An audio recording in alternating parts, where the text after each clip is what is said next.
Hey folks, it's Allison. I want to talk to you today about a controversial topic, obedience in marriage.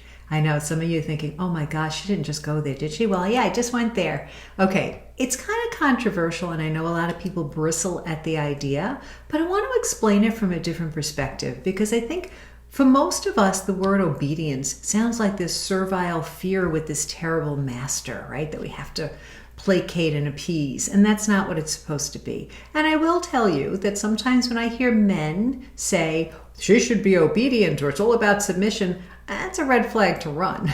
It's not what it's about. When we think about what St. Paul talked about in terms of wives submitting to their husbands, he followed it up with, men, love your wives like Christ loved the church that he laid down his life for her, which is a bigger calling, right? So let's think about this. As Catholics, we are obedient to God. We seek to be obedient to God. Now, if we have a concept of God as this, horrible taskmaster that we're just following the rules, we have a really bad concept of God.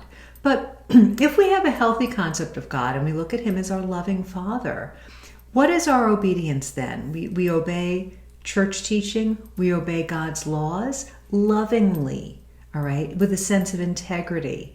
Not only when somebody's watching, but even when somebody's not watching. We just have this internal desire to do the right thing. And it's basically obedience. Now, sometimes it's hard. Sometimes we're doing things we'd rather do something else, or certain church teachings may be harder than others, and yet we're obedient in that way.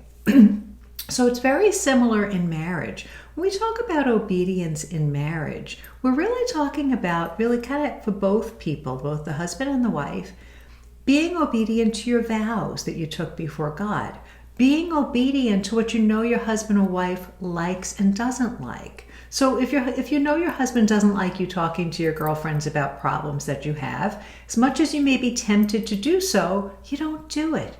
Or you don't share his faults with somebody else. Or you turn the lights off even though you'd like them all on. And I always forget that. And my little apology to my husband, I just forget.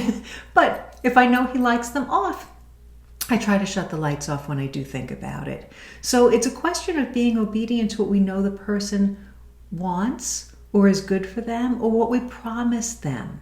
All right, it's really out of love. So I'd like you to really kind of think about that, because I think a lot of strife in marriage is because we've got two people with wills that may be opposed at times. And we have to, excuse me, we have to pray for one another. And we also have to pray for God's will. When a couple is trying to make a decision that's difficult, they need to ask, what does God want? I remember a story many years ago that my aunt told me, and they had friends, an older couple, and the husband wanted to move to Florida, and the woman did not want to move to Florida. So my aunt said to her, well, pray, and if that's what you really want, God will do that.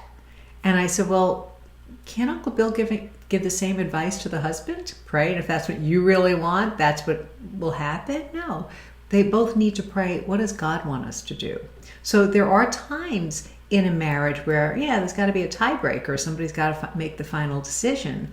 And yet, it needs to be tempered with love, with trust, and with obedience to what we know is best for the other person and is best in terms of what God calls us to in marriage. So try to look at it from that perspective. It's not limiting at all. It's actually very liberating. And again, we have that other admission from St. Paul, husbands, love your wives like Christ loved the church, that he laid down his life for her. And let me tell you guys who are listening, when a woman has that sense that you will lay down your life for her, that you will put aside maybe those pleasures, maybe can you lay down your video games for her, she's more likely to want to be obedient or submit or be accommodating to those things that are really important to you. And I think that's been one of the problems in our society right now, is that men particularly are attacked, they're distracted. There's pornography, there's sports, there's music, there's games, a lot of stuff. And we really need to be putting the other person, our spouse, first. So when a woman has that sense, she's much more likely to say, yep, I'm on board with this. So I hope you find that helpful. Make sure you like and share the video, and please hit the subscribe button. God bless you.